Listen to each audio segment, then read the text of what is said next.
Shalom jemaat Tuhan, selamat hari Minggu, kita bersyukur kepada Tuhan, hal yang luar biasa, kita berada di minggu yang keempat pada bulan yang keempat ini.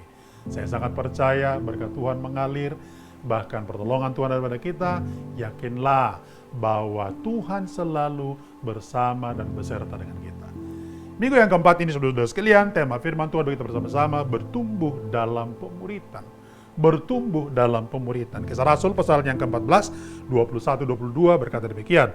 Paulus dan Barnabas memberitakan Injil di kota itu dan memperoleh banyak murid.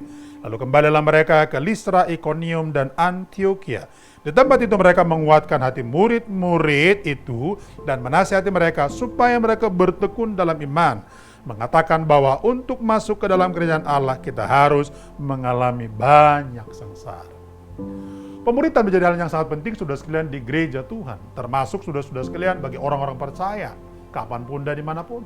Kenapa saudara-saudara? Karena pemuritan menjadi sangat penting untuk membuat orang-orang percaya bertumbuh dan memiliki kualitas hidup yang menyenangkan Tuhan. Murid ataupun menjadi murid saudara sekalian, sesuatu yang sangat penting kita pahami di sana adalah orang-orang yang rela belajar, rela dibentuk. Bahkan mereka juga rela mengalami bagaimana Tuhan berperkara dalam diri mereka. Maka kalau mau kita menjadi orang yang dewasa, mari kita belajar bertumbuh dalam pemuritan. Paulus dan Barnabas saudara sekalian, dua hamba Tuhan ataupun rasul yang mengerjakan saudara sekalian pekerjaan-pekerjaan pemuritan. Saudara tahu, Paulus menjadi seorang rasul yang besar sebetulnya adalah itu karena dimuridkan oleh Barnabas. Barnabas adalah orang yang berjasa kepada Paulus yang kemudian memuridkannya dan kemudian dia menjadi hamba Tuhan, rasul yang hebat saudara-saudara. Maka kalau kita belajar saudara sekalian daripada pemuritan, esensinya adalah membuat kita menjadi dewasa, membuat kita menjadi orang-orang yang mampu menghadapi segala sesuatu. Karena itu, saudara-saudara sekalian, jangan pernah melupakan pemuritan. Saya mendorong kita supaya kita terdorong dan tergabung di dalam pemuritan. Melalui komsel, kelompok kecil, atau ada kelas-kelas pemuritan, itu akan memberkati kita bersama-sama. Beberapa hal saudara sekalian yang dikerjakan dalam pemuritan, yang pertama adalah saling menguatkan dan menasehati. Saling menguatkan dan menasihati. Ayat 22 dikatakan di tempat itu mereka menguatkan hati murid-murid itu dan menasihati mereka supaya bertekun dalam iman. Pemuritan saudara sekalian adalah di mana komunitas terjadinya orang percaya untuk saling menguatkan dan saling menasihati. Barnabas dan Paulus melakukan itu. Jadi Bapak dan Ibu, di pemuritan itu kita akan mendapatkan support. Juga sudah selalu mendapatkan apa? Berbagai macam wejangan, nasihat. Khusus daripada apa? Nasihat firman Tuhan. Dan itu akan menolong kita untuk apa? Bertumbuh menjadi lebih baik, saudara.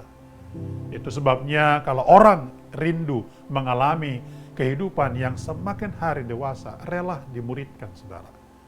Karena di sana ada nasihat-nasihat firman Tuhan yang kita terima. Yang kedua, saudara sekalian, pemuritan adalah merupakan penyadaran bahwa kita memerlukan proses. Penyadaran bahwa kita memerlukan proses. Paulus dan Barnabas berkata apa? Di tempat itu mereka menguatkan hati-hati murid dan mereka dinasihati supaya apa? Tekun di dalam iman. Kenapa? Sebab untuk masuk dalam kerajaan Allah harus mengalami banyak sengsara. Bapak Ibu, saya ingin berkata kepada kita, ini yang tidak boleh kita lupakan bahwa pemuritan itu mendorong kita untuk mengerti adanya proses. Ada proses berarti ada apa? Ada persoalan-persoalan yang kita hadapi. Pergumulan-pergumulan, penderitaan-penderitaan secara rohani. Tetapi itu melahirkan iman kita dewasa di hadapan Tuhan. Doa saya, semua Bapak dan Ibu terdorong terus-menerus melakukan bagian itu. Dan yang ketiga, bersaksi tentang perbuatan Tuhan. Esensi pemuritan saudara sekalian, salah satunya adalah bersaksi. Makanya saudara sekalian, orang yang tergabung dalam pemuritan harus saudara sekalian banyak bersaksi. Tentu bersaksi tentang apa? Perbuatan Tuhan yang telah menolong kita. Kenapa? Karena ketika kita bersaksi, saudara sekalian, tentang perbuatan Tuhan, maka orang lain akan mengalami, saudara-saudara sekalian, penguatan. Dan mereka juga akan mengalami, saudara sekalian, sesuatu yang membuat mereka terdorong untuk lebih lagi. Saya sangat berharap semua kita orang-orang percaya yang ada di gereja, bahkan di komunitas orang percaya, mari belajar bersaksi. Karena kesaksianmu membangun orang lain. Kesaksianmu menimbulkan iman pada orang lain. Kesaksianmu bahkan akan terus membuat mereka menggebu-gebu dalam Tuhan. Dan itu bisa dikerjakan di dalam pemuridan.